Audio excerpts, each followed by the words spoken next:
Hi guys, and welcome to your daily tarot reading for Saturday the 14th of May. Well, actually it's not strictly a tarot reading today because I'm going to use the numerology guidance cards, and these are oracle cards, I suppose. And then I'm going to use two tarot decks. I'm going to choose one card from each to get an insight into the day's energy and what you'll be working with. So let me have a look. Oops. So let's see, first card in here. We have abundance, 88. Okay. Then the deviant moon, let's see what this says.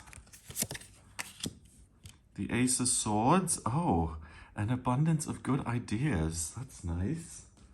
And then finally, the Art of Life Tarot. I wanted to use three very different cards today. So we've got number oracle cards, and then this Art of Life Tarot, it actually has text on it.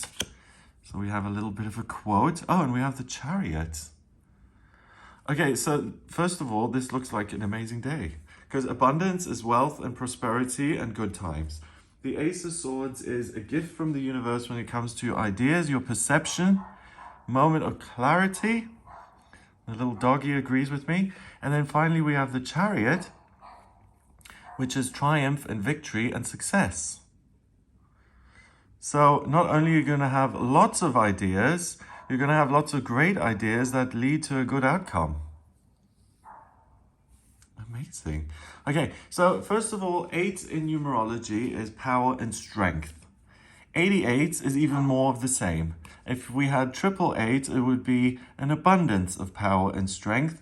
And here with the number repeated, you can also look at it as the infinity symbol. It's like you have this connection to something bigger than yourself, which supports you and makes you feel abundant and able. We've got the color pink here, and pink in the chakra system is your crown chakra, and that's the highest chakra that's responsible for connecting you with the higher realms. Same way that the root chakra, the red one, is responsible for connecting you with the physical realms. So because you have this amazing connection, that explains why you feel so strong, because you're tapping into this eternal stream of consciousness, this loving energy that takes an interest in your life specifically and what you're going through. And when you tap into that, you naturally feel abundant because that's what the universe is. I always had a thing about this because I was like, you know, on a core level, I understand that the universe is built or made up of love, right? That's how I feel anyway. I feel that the building blocks of this entire thing is love. And then my thing about that was always, well, if I don't have love in my life, then of course I can't be expected to fulfill my potential because I'm not working with the fundamental building blocks of the universe. But then it was kind of explained to me that love doesn't just come via other people, that first and foremost, love is something that exists within you, and that when you connect with other people, it's something that arises from within you. So it has a home in everybody. But another really meaningful and genuine type of love that we can all experience is divine love. This connection with something invisible that genuinely loves you. And that then ruins my excuse that I can't really fulfill my potential because I don't feel loved, because the answer is, well, Greg, actually, you do have access to love. Just pray, meditate, and let's just forget about your little excuse, because whether you're in a relationship or not, we all have this ability to connect with infinite love, infinite abundance, and that's your birthright as a human being. So you're naturally connected, and it makes sense then that you would have great ideas because of this connection. Because if the universe is love and it's the reason for why everything exists in the first place, then if you tap into that force, that power, then a side effect is that some of those ideas start to appear in your mind, and that you do have these light bulbs going off, and it's like, oh, this makes sense. I've just had an epiphany. So the Ace of Swords is in the suit of swords, obviously. It's the first card in the minor arcana cards of the sort, and it's the element of air. And air has to do with communication, ideas, perspective, decision-making process, leadership based on knowledge and communication and information. You know, for instance, if you're sitting in a seminar at university, right, and the lecturer or something asks a question, and you know a lot about this, and you speak up and you say, this is a comment on, I don't know, the socioeconomic situation in, I don't know, in Kenya in the 1900s or whatever, and you really start to talk about this in a meaningful, informed way, then the other students in that lecture hall or little study room, they're going to listen to you and they're going to look to you because you're demonstrating the knowledge and you're leading by example. So that's something that's made available to you. And what's interesting as well is that we have Mercury in retrograde at the moment. Mercury is the communication planet. That's in terms of the astrology. And that means that communication on an external level becomes a bit more difficult and is stifled. But what opens up is your inner world, and communicating with yourself becomes a lot easier. And here we have this warrior, and she kind of embodies the new moon and kind of a crescent moon. So it's about pioneering, it's about recharging your batteries, pulling energy and ideas in, and then doing something with that information and that fuel as such, and working towards greatness and working towards becoming fulfilled based on your ideas. So despite the Mercury retrograde, or in fact because of the Mercury retrograde, you understand yourself much better, you're able to connect more easily, and you're able to see yourself clearly from this position of love. You look at the good stuff about you instead of just the bad stuff, which a lot of us have issues with. Finally, the Chariot. We've got the Balloon by Paul something Mersey. That's in the Hungarian National Gallery in Budapest in Hungary.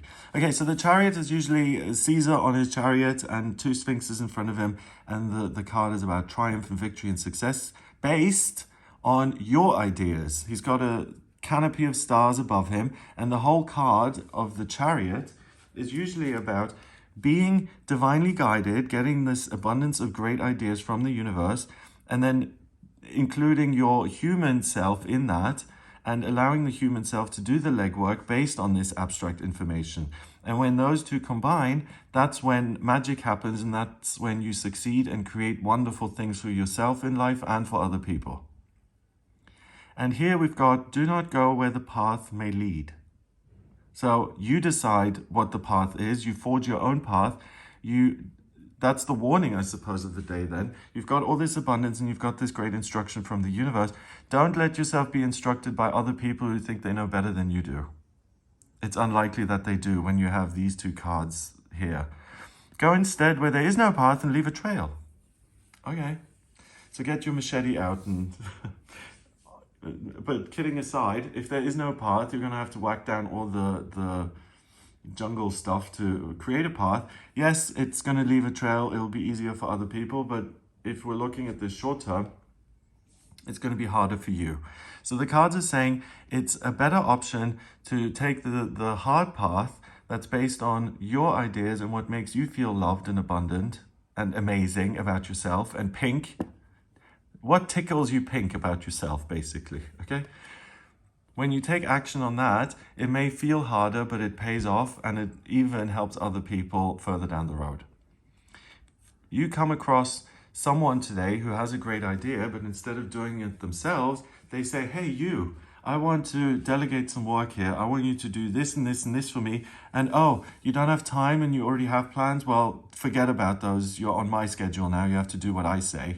Usually it's going to be expressed a little bit more subtly than that. But someone like that is a big no-no for you on this day, because you've got your own mission, your own path. And someone who's bossy and inconsiderate and possibly even bullying or overly demanding, or instructs you what you are and what you should do and what you can say and what you should think and feel and blah, blah, blah. That's the big red flag. That's what you need to turn your back on and run away screaming from. I'd like you to take this to the post office. And you're gone. Yeah. Pursue your own bliss, okay? This is really an opportunity to understand yourself a lot better and to take action which is aligned with your purpose. And all you need to do is avoid being derailed by someone else.